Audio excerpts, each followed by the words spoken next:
Kebakaran yang terjadi di gedung Cyber Tower pada Kamis 2 Desember 2021 pukul 12.34 waktu Indonesia Barat menyebabkan korban jiwa.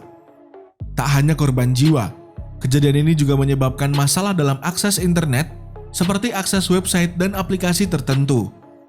Seperti ShopeePay, Sekuritas Indo Premier, Ajaib Sekuritas, MTix milik jaringan Bioskop 21, dan perusahaan jasa internet PT Inet Global Indo. Selain nama-nama perusahaan di atas, masih banyak perusahaan yang menjadikan Cyber Tower sebagai pusat datanya. Salah satunya adalah Bursa Efek Indonesia. Beruntungnya, saat kejadian data mereka aman. Sesuai namanya, gedung cyber yang berdiri sejak 1995 ini dikenal sebagai tempat perusahaan-perusahaan yang bergerak di bidang teknologi informasi hingga pusat data. Kebakaran ini menjadi sorotan berbagai pihak. Pasalnya, insiden kebakaran berpengaruh pada layanan digital masyarakat yang berdampak ke mobilitas maupun bisnisnya. Pakar digital Anthony Leong menilai, seharusnya gedung data center perlu lebih aman, terpercaya, dan sigap jika terjadi kejadian kebakaran seperti ini. Pasalnya, pada masa yang akan datang, fungsi gedung data center sebagai pengelola lalu lintas data sangat penting. Data center menjadi kunci dari berjalannya ekonomi digital di Indonesia yang jumlah pengaksesnya bertambah setiap tahunnya. Jangan sampai dengan kejadian-kejadian tidak terduga seperti ini membuat layanan digital lumpuh.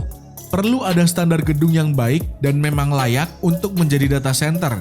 Kejadian ini harus jadi bahan evaluasi, ungkap Anthony. Indonesia adalah negara dengan jumlah pengguna internet terbanyak keempat di dunia. Jumlah penetrasi internet sebesar 73,7% dari total populasi atau berjumlah 202,6 juta pengguna.